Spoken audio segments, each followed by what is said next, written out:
Welcome to CHS Ignite. I'm your host, Wyatt Burichka. We are on video, so if you guys prefer to have a visual point of the show, make sure you check us out on our social media platforms at CHS Wired. Today, we're going to get the administrator's point of view of COVID-19 and online education and more as we begin to ignite the show.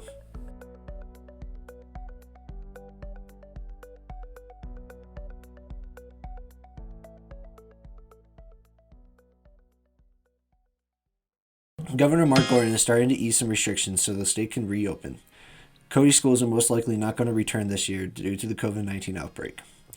Cases continue to grow in the state of Wyoming now at 332 as of April 24th, 2020, with 279 recoveries. After the break, we're going to give you guys the administrator's perspective of COVID-19 and online education. CHS Ignite is part of CHS Wired. CHS Wired is a journalism program that spreads news from our high school and our community. If you're stuck at home and need something to do, go watch our shows, listen to our podcast, and see what's going on around the community on our social media. You can find us on Facebook at CHS Wired, on Instagram at CHS_Wired, and on Twitter at CHS Wired to see what's going on around the community.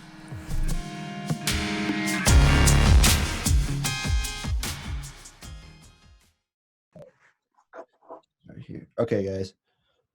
All right, guys, I'm here with Mr. Merager. He is the principal of Cody Middle School. How are you doing today, Mr. Merager?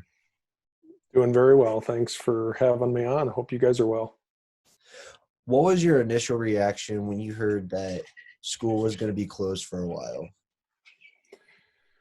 Well, I think as probably a lot of things for most of us, it's like, holy cow, what do we do, and how's this going to look for, number one, students, but our school staff, our parents, our community as a whole. So I think in that it was just stepping back and recognizing we have amazing teachers and staff that were willing to jump in and try to put the best product out there for our kids, and I think we've done a really good job of that. April, I want to say, it was April, what was yesterday, the 23rd. It's kind of in that official point that schools are really going to be closed for the rest of the year. How has this whole closure affected you as a principal at the Cody Middle School level? Yeah, I think that's a great question as well. I mean, it's definitely pushed us to look at the things that we've done, certainly in the past, inside the building, if you will, in terms of instructional practices. We've really tried to investigate and understand what are the minimum expectations we needed to set up and put in place for students as we moved ahead for the remainder, or at least the time we've been out at this point, and what looks like it's going to be the rest of the school year. So, I think the biggest challenge has been trying to figure out the communication aspects, whether it's things like using Zoom or phone or email conversations with staff, at least from my end. Those have been things that Mr. Kuchar and I, the assistant principal, we've had to overcome. And I think equally from the staff side, that's what they've had to work on with you guys as students and our middle school student body. The communication part, I totally understand because it's hard for all students and all that. Can you just talk about what are your expectations from the students about with the online education, probably going to have to do it for the rest of the school year? Sure. Again, a big part of that has been really us on the communication and trying to reach out, obviously, directly to the kids and the students, getting them to recognize and realize this is our format, the e-learning for the most part. Obviously, we do have some cases where parents or students and families, may not have either access to internet or hotspot usage and so on, and that's created definitely challenges for us. We've across our building, but across the district as well, we've had staff that have put together packets of materials to provide to those students or families, and then trying to work out how do we deliver that, how do we collect that. But I think, again, getting the students to recognize that it's definitely a different learning format. We need them to get in and check in with their teachers and their Google Classroom activities daily, complete those assignments. I think that's probably been one of the biggest things we've noticed, certainly over this time is, some kids have done very well in it, and then others have struggled mightily, and then there's a lot that are somewhere in between that. But I'm thankful to our kids, I'm thankful to our staff, our parents. We're in the process of communicating with those individuals that maybe have surprised us in the sense of not doing some work, or they're behind in activities. In many cases, we've had great conversations with the parents, and they've been very supportive to help encourage the kid to get in and make sure they're doing that work and then submitting it and so on. So again, we learn every day. We're improving our craft of what's working and what's not, and it's a struggle and a learning process for everybody, certainly parents included. Yeah, that is hard for some students. I can do that at a personal level just with the motivation and all of that.